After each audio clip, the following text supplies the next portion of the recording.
जय जय श्री हरि, जय जय श्री कृष्णा। दोस्तों नमस्कार, मैं शारदा शर्मा, मेरे चैनल शारदा भक्ति 2.0 पर आपका स्वागत है। धार्मिक व्रत कथा कहानी सुनने के लिए मेरे चैनल को सब्सक्राइब करें और लाभ उठाएं। दोस्तों आज हम आपके लिए लेकर आए हैं माघ मास महात्म अध्याय 8वां। तो आइए शुरू करते हैं। माघ मास महात्म 8वां अध्याय। यमदूत कहने लगे कि तुमने बड़ी सुंदर वार्ता पूछी है। यद्यपि मैं पराधीन हूँ, फिर भी तुम्हारे सने वश अपनी बुद्धि के अनुसार बतलाता हूँ। जो प्राणी काया वाचा और मनसा से कभी दूसरों को दुख नहीं देते वे यमलोक में नहीं जाते। हिंसा करने वाले वेद यज्ञ तप और दान से भी उत्तम गति को नहीं पाते। अहिंसा सबसे बड़ा धर्म, तप और दान ऋषियों ने बतलाया है। जो मनुष्य जल या पृथ्वी पर रहने वाले जीवों को अपने भोजन के लिए मारते हैं वे काल सूत्र नामक नरक में पड़ते हैं और वहां ही अपना मांस खाते और रक्त पीप पान करते हैं तथा पीप की माघ मास मातम कीच में उनको कीड़े काटते हैं। हिंसक जन्मांध काने कुबड़े लूले लंगड़े दरिद्री और अंगहीन होते हैं। इस कारण इस लोक तथा परलोक में की सुख इच्छा करने वाले को काया वाचा तथा मन से दूसरे का विद्रोह नहीं करना चाहिए। जो हिंसा नहीं करते उनको प्राकर का भय नहीं होता। जिस तरह सीधी और टेढ़ी दोनों प्रकार की बहने वाली नदियां समुद्र में मिल जाती हैं, वैसे ही सब धर्म अहिंसा में प्रवेश कर जाते हैं। ब्रह्मचारी ग्रस्त वानप्रस्थी तथा यति सभी अपने अपने धर्म का पालन करने और जितेंद्रिय रहने से ब्रह्मलोक को प्राप्त करते हैं। जो जलाशय आदि बनाते हैं और सदैव पांचों यज्ञ करते हैं वे यमपुरी में नहीं जाते।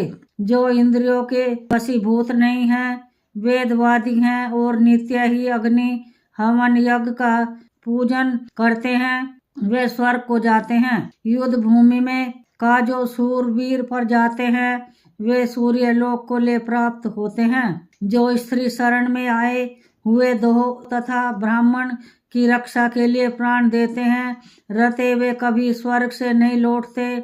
जो मनुष्य असहाय लोगों वृद्ध अनाथ तथा गरीबों का पालन करते हैं वे भी स्वर्ग में जाते हैं। जो वैसे मनुष्य गौओं के लिए पानी की व्यवस्था करते हैं तथा जो लोग कुआं तालाब और बावड़ी बनवाते भी हैं वे सदैव स्वर्ग में निवास करते हैं। जैसे जीव इनमें पानी पीते हैं वैसे ही उनका धर्म बढ़ता है। जल से ही मनुष्य के प्राण हैं, इसलिए जो प्याऊ आदि लगाते हैं अक्षय स्वर्ग को प्राप्त होते हैं। बड़े बड़े यज्ञ भी वह फल नहीं देते जो अधिक छाया वाले वृक्ष मार्ग में लगाने से देते हैं। जो अच्छे और अच्छी छाया वाले मार्ग के वृक्षों को काटता है वह नरकगामी होता है। तुलसी का वृक्ष लगाने वाला सब पापों से छूट जाता है। जिस घर में तुलसी वन है वह घर तीर्थ समान है और उस घर में कभी यमदूत नहीं जाते। तुलसी की सुगंध से पितरों का चित्त आनंदित हो जाता है और वे विमान में बैठकर विष्णु लोक को जाते हैं। नर्मदा नदी का दर्शन, गंगा का स्नान और तुलसी दल का स्पर्श यह सब बराबर बराबर फल देने वाले हैं। हर एक द्वादशी को ब्रह्मा भी तुलसी का पूजन करते हैं। रत्न सोना फूल तथा मोती की माला के दान का इतना पुण्य नहीं जितना तुलसी की माला के दान का। जो फल आम के 1000 और पीपल के 100 वृक्षों के लगाने से होता है वह तुलसी के एक वृक्ष के लगाने से होता है। पुष्कर आदि तीर्थ, गंगा आदि नदी, वासुदेव आदि देवता सभी तुलसी में वास करते हैं। जो मनुष्य एक बार 2 या 3 बार रेवा नदी से उत्पन्न शिव मूर्ति की पूजा करता है अथवा स्फटिक रत्न के पत्थर में आप से आप निकले हुए तीर्थ में पर्वत या वन में रखी हुई शिव की मूर्ति की पूजा करता है और सदैव ओम नमः शिवाय मंत्र का जाप करता है वह यमलोक की कथा भी नहीं सुनते। प्रसंग 59। अभिमान या लोभ से शिव पूजा करने वाले भी यम द्वार नहीं देखते। शिव पूजा के समान पापों के नष्ट करने वाला तथा कीर्ति देने वाला लोक में और कोई काम नहीं है।